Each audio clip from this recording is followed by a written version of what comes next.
సన్నవడ్లు కొనడం లేదని రైతులు చేపట్టిన ఆందోళన తీవ్ర ఉద్రిక్తతకు దారితీసింది. కాంగ్రెస్ నాయకులు రైతులు పరస్పరం దూషించుకొని కొట్టుకున్నారు. ఈ ఘటన పెద్దపల్లి జిల్లా నిమ్మనపల్లి ఐకేపీ సెంటర్ వద్ద జరిగింది. పెద్దపల్లి మండలం నిమ్మనపల్లి ఐకేపీ సెంటర్లో సన్నవడ్లు కొనడం లేదని రైతులు రాస్తారోకో చేపట్టారు.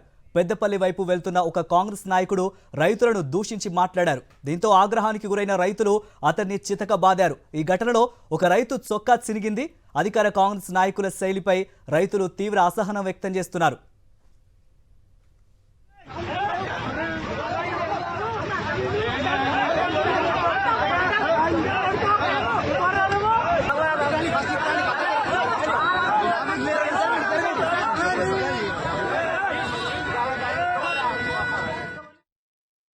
చేసేది ఓన్లీ వడ్ల కోసం ధర్నా చేసినాం అంతే.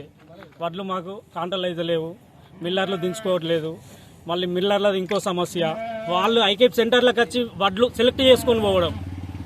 మిల్లర్ ఇక్కడ మన ఐకేప్ సెంటర్ అతను కాదు, మిల్లరే డైరెక్ట్ వచ్చి ఇక్కడ సెంటర్లో వడ్లు సెలెక్ట్ చేసుకొని పోవడం, సెలెక్ట్ చేసుకున్న కుప్పలే పెట్టడం, ఫస్ట్ వచ్చిన కుప్పలు అలానే ఉండడం. ఇది మా సమస్య. ఈ సమస్య మీద మేము ధర్నా చేయడం జరిగింది.